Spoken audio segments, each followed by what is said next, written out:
Hello and welcome to National 5 Modern Studies. This first recording will go through the introductory PowerPoint. In this PowerPoint we'll go through some of the key topics we'll cover in National 5 Modern Studies. We will also cover some of the key bits of assessment and some of the information you need. The second presentation uploaded will go through some of our key expectations of you, what we need you to be doing between now and summer holidays to make the most out of the home learning we're providing. But this lesson here will go through the National 5 Modern Studies topic. So these are the key things we will cover in this first presentation. So firstly, course content, what we'll be covering. I'll go through the key areas of content and when we'll be doing them. We'll talk about what resources there are, what you might need. We'll talk about what skills we will cover. We'll then talk about how those skills are assessed. So we'll talk a little bit about the assignment, something you may have heard mentioned in third year. We will talk about the exam, what the exam includes. We'll talk a little about keeping in touch, and then we'll talk about the role of homework. Obviously, homework will become more important as the year goes on. So, course content. What do we actually study in National 5 Modern Studies?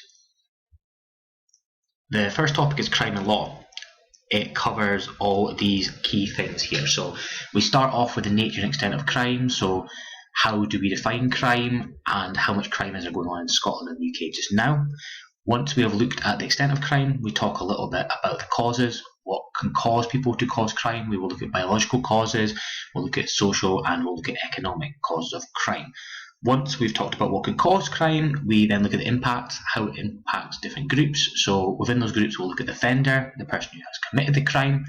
We will look at how it affects victims, the people who suffer the crime, and we will look at the families of the perpetrator as well, people who are related to criminals and how crime can affect them. Once talked about the impact, we move on to how we can respond to crime. So what can we actually do to combat crime? So we'll look at the police a lot in this section. We'll look at the courts, the role and power of the police, what the government have done as well, what sort of legislation and laws the government have created to try and tackle some of the crime. There's a real focus on alcohol and crime in this section. We look at the police, what can they do, what are their powers, why do we have police, what is the point of the police. We then look at the punishment, so how can we punish criminals? Is sending people to prison the best punishment? Are there other alternatives to prison that should maybe be better? How does the court system work in Scotland? It's quite a unique court system we have in Scotland, and we'll look at how that works. We'll then mention the children's hearing system, which is the system where children are dealt with who may have committed crime, how it impacts children and how effective it is. And then within this unit, we also cover our first skill question, option choice question, something those of you who did modern studies last year and third year will be a little bit familiar with. This is obviously a more advanced version, but it's something you have probably covered at least a little bit in third year.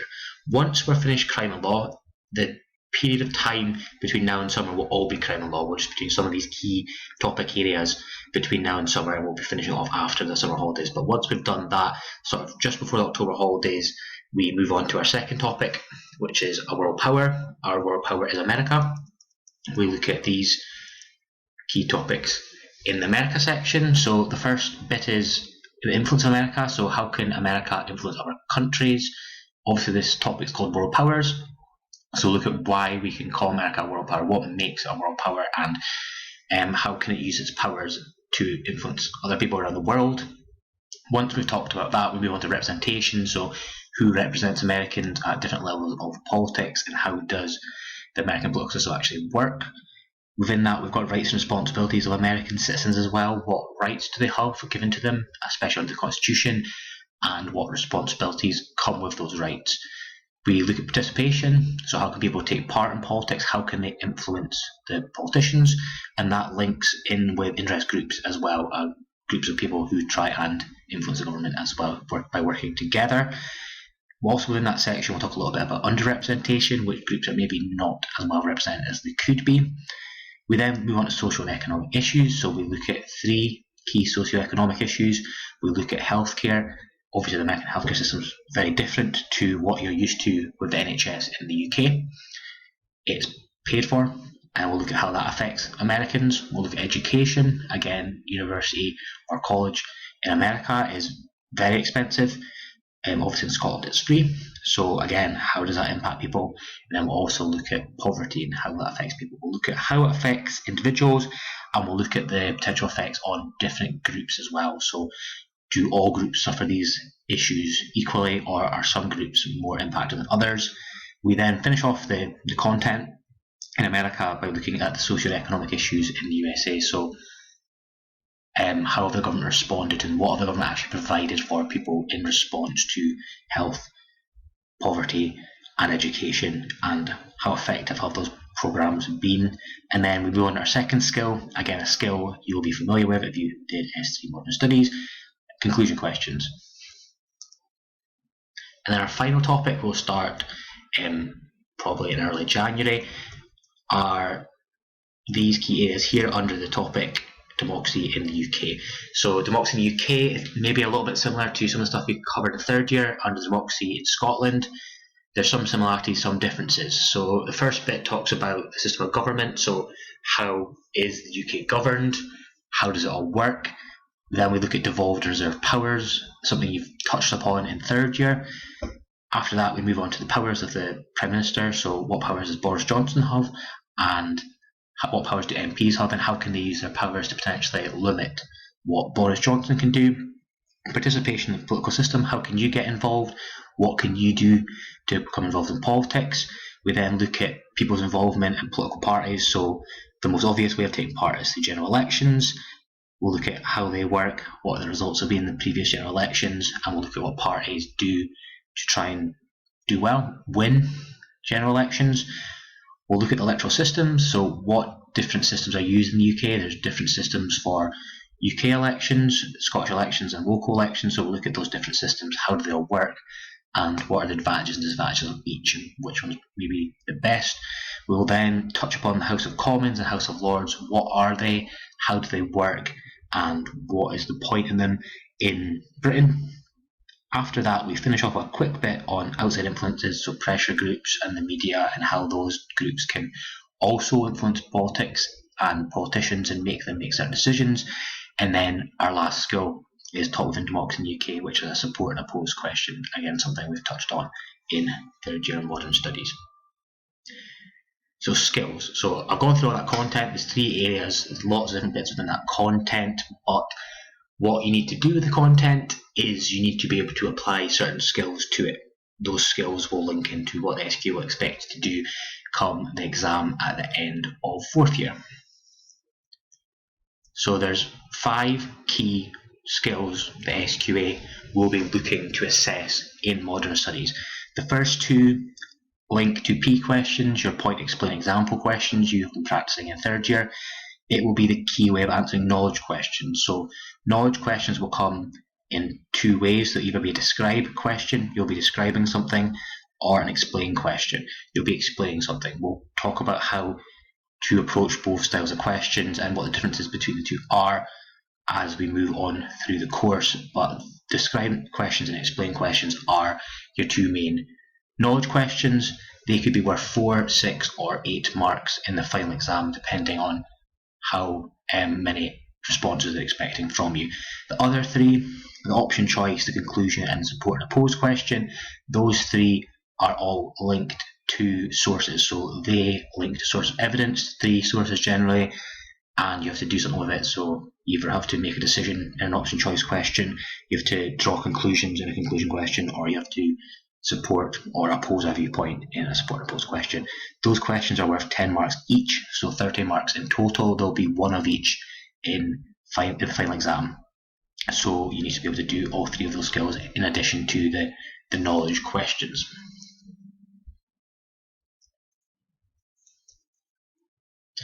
So as I mentioned before, describe questions can be worth 4 or 6 marks, explain 6 or 8, so the knowledge questions are worth 4, 6 or 8 marks.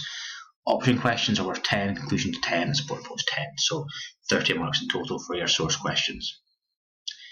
How are you assessed? So one part of the assessment, the bit that will come first for you before the final exam, is the assignment, and it is the reason you completed the third year investigations. It's quite a similar format to third year investigations.